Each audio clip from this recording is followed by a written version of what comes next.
वेतन भुगतान व शोषणकारी कामकाजी स्थिति के विरोध में उतरी आंगनबाड़ी कार्यकर्ता। नई दिल्ली। आंगनबाड़ी कार्यकर्ताओं ने वेतन वृद्धि, कोविड-19 कर्मियों के रूप में मान्यता देने सहित अन्य मांगों को लेकर मंगलवार को दिल्ली सचिवालय के बाहर विरोध प्रदर्शन किया। इनकी मांगों में उचित मानदेय का भुगतान, बकाया धनराशि जारी करना और स्वास्थ्य, भविष्य निधि, पेंशन एवं सामाजिक सुरक्षा से संबंधित सुविधाएं हैं।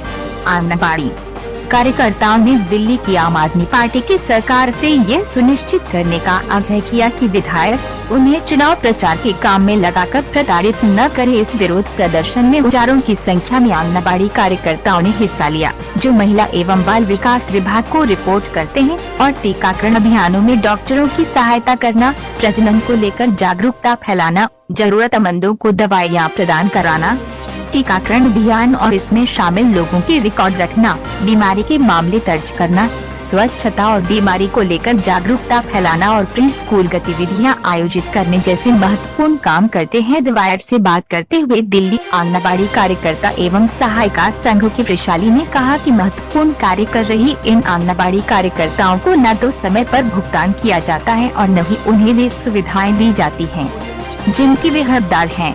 दिल्ली में लगभग 22,000 आंगनबाड़ी और स्वास्थ्य कर्मी काम करती हैं। उन्होंने कहा कि दिल्ली में आंगनबाड़ी कार्यकर्ताओं को लगभग 10 महीनों से पूरा मानदेय नहीं दिया गया है, इसलिए हम उस बकाया धनराशि के भुगतान की मांग कर रहे हैं। मानदेय बढ़ाने के प्रधानमंत्री का वादा लागू नहीं। वैशाली ने कहा कि 11 सितंबर 2018 को प्रधानमंत्री नरेंद्र मोदी ने एक ऑनलाइन बैठक में कहा था कि आशा और आंगनबाड़ी कार्यकर्ताओं के मानदेय में इजाफा किया जाएगा, लेकिन 3 साल बीतने पर भी अभी तक संशोधित दरों को लागू नहीं किया गया है। उन्होंने कहा कि हालांकि आंगनबाड़ी कार्यकर्ताओं के लिए 1,500 रुपए की बढ़ोतरी और सहायिकाओं के लिए 750 रुपए की मामूली बढ़ोतरी का ऐलान किया गया था, लेकिन उस धनराशि का भी भुगतान नहीं किया गया। उन्होंने कहा अगस्त 2021 से इन आंगनबाड़ी कार्यकर्ताओं का बकाया 51,000 रुपए और सहायिकाओं का बकाया 25,500 रुपए हो गया है।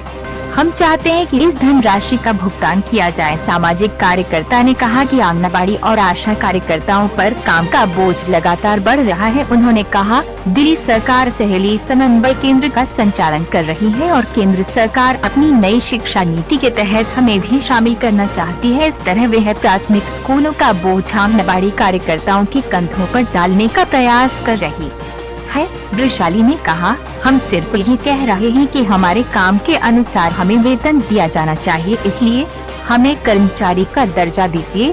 हमें कड़ी मेहनत करने से कोई आपत्ति नहीं है।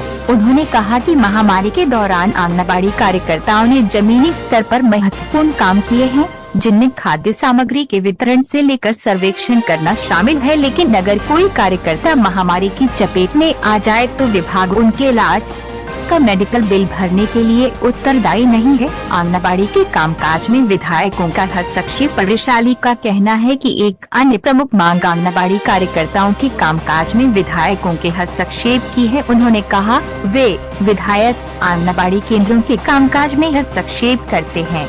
हम विधायकों के कर्मचारी नहीं हैं। हम महिला एवं बाल विकास विभाग के स्वयंसेवक वॉलंटियर हैं, इसलिए हम विधायकों को जवाब देने के लिए जवाबदेह नहीं है। तो ऐसे में इन विधायकों को हमारे कामकाज में इतना हस्तक्षेप करने की मंजूरी कैसे दी जा रही है? अगर ऐसा होता है तो विभाग को कुछ करना चाहिए। उन्होंने कहा कि देश के अन्य हिस्सों में विधायकों द्वारा इतना हस्तक्षेप नहीं किया जाता। वैशाली का आरोप है कि ये विधायक हमारा उत्पीड़न कर रहे हैं, क्योंकि अगले साल दिल्ली नगर निगम MCD चुनाव होने जा रहे हैं। वे कर्मचारियों के जरिए आंगनबाड़ी योजनाओं के लाभार्थियों तक पहुंचने की कोशिश कर रहे हैं।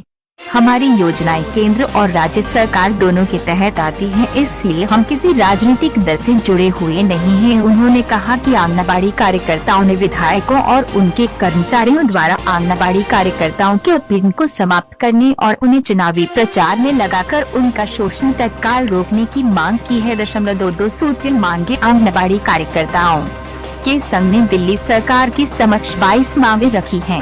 मांग की गई है कि सहेली समन्वय केंद्र खोलने की नीति और नई शिक्षा नीति 2020 के फैसले को दिल्ली और केंद्र सरकार को वापस लेना चाहिए, क्योंकि ये नीतियां आंगनबाड़ी कार्यकर्ताओं को बंधुआ मजदूरी के लिए मजबूर करती है। उन्होंने कहा, बिना अतिरिक्त वेतन के आंगनबाड़ी महिला कार्यकर्ताओं की कामकाजी दिनों को बढ़ाने का फैसला तुरंत वापस लेना चाहिए। बढ़ती महंगाई के मद्देनजर संघ की मांग है कि सरकार को तत्काल प्रभाव से मानदेय बढ़ाना चाहिए और आंगनबाड़ी कार्यकर्ताओं और सहायिका के लिए 18,000 रुपए और 12,000 रुपए का मानदेय सुनिश्चित करना चाहिए। आंगनबाड़ी कार्यकर्ताओं को सरकारी कर्मचारी का दर्जा देना भी आग्रह किया गया कि सभी आंगनबाड़ी कार्यकर्ताओं और सहायिकाओं को सरकारी कर्मचारी का दर्जा दिया जाना चाहिए, नियमित किया जाना चाहिए और श्रम कानूनों के तहत लाया जाना चाहिए ताकि उनको रोजगार की गारंटी सुनिश्चित की जा सके। संघ ने ये भी कहा कि सभी आंगनबाड़ी कार्यकर्ताओं और सहायिकाओं को